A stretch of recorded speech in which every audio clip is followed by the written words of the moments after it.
tingnan, may sugat oh, may sugat oh. Oh, wala na. Ay, ang lakas. Guys, tingnan natin guys. Inatake naman ang mga baboy yung... Ay, naku! Mga baboy to. Naku, itong mga baboy.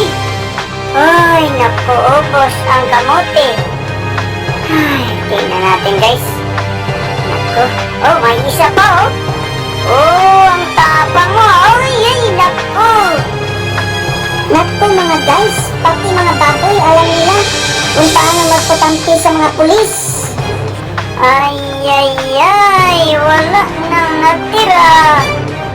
Ubos ang dahon ng kamote. Wala na. Paano pa ito ano? Naku naman, mga baboy. Ay, mga silingan. Mga silingan naman. Nibors, ang galing. Naku, ubos oh, walang dahon oh, wala nang dahon. Ay, naku tong mga baboy. Sige. Ano, harbisin na natin mga kapatid, kaibigan.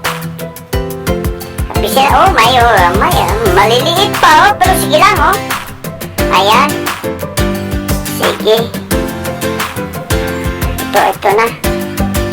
Bilis-bilisan na natin. Ayan.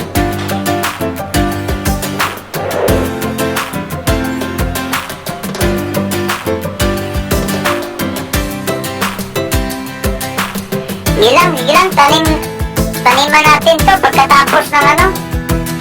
Ayan. Oh, may nakuha naman tayo mga kapatid, kaibigan. Ay, balik lang natin to. Hindi ganito ang pagtanim mga guys ha. Hindi. Ano lang to just to preserve na hindi mamatay yung ano. Mamatay yung mga ano. Kamote. Okay. I-preserve lang natin to. Ang dami guys sayang. Maliliit pa naman. Ako naman tong mga baboy. Uy. Maawa naman kayo mga silingan. Uy. Nako.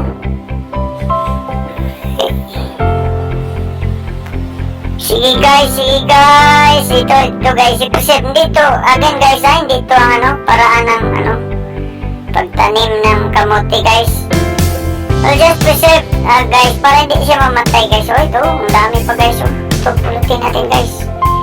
Sige guys, kain tayo mamaya ng kamote guys.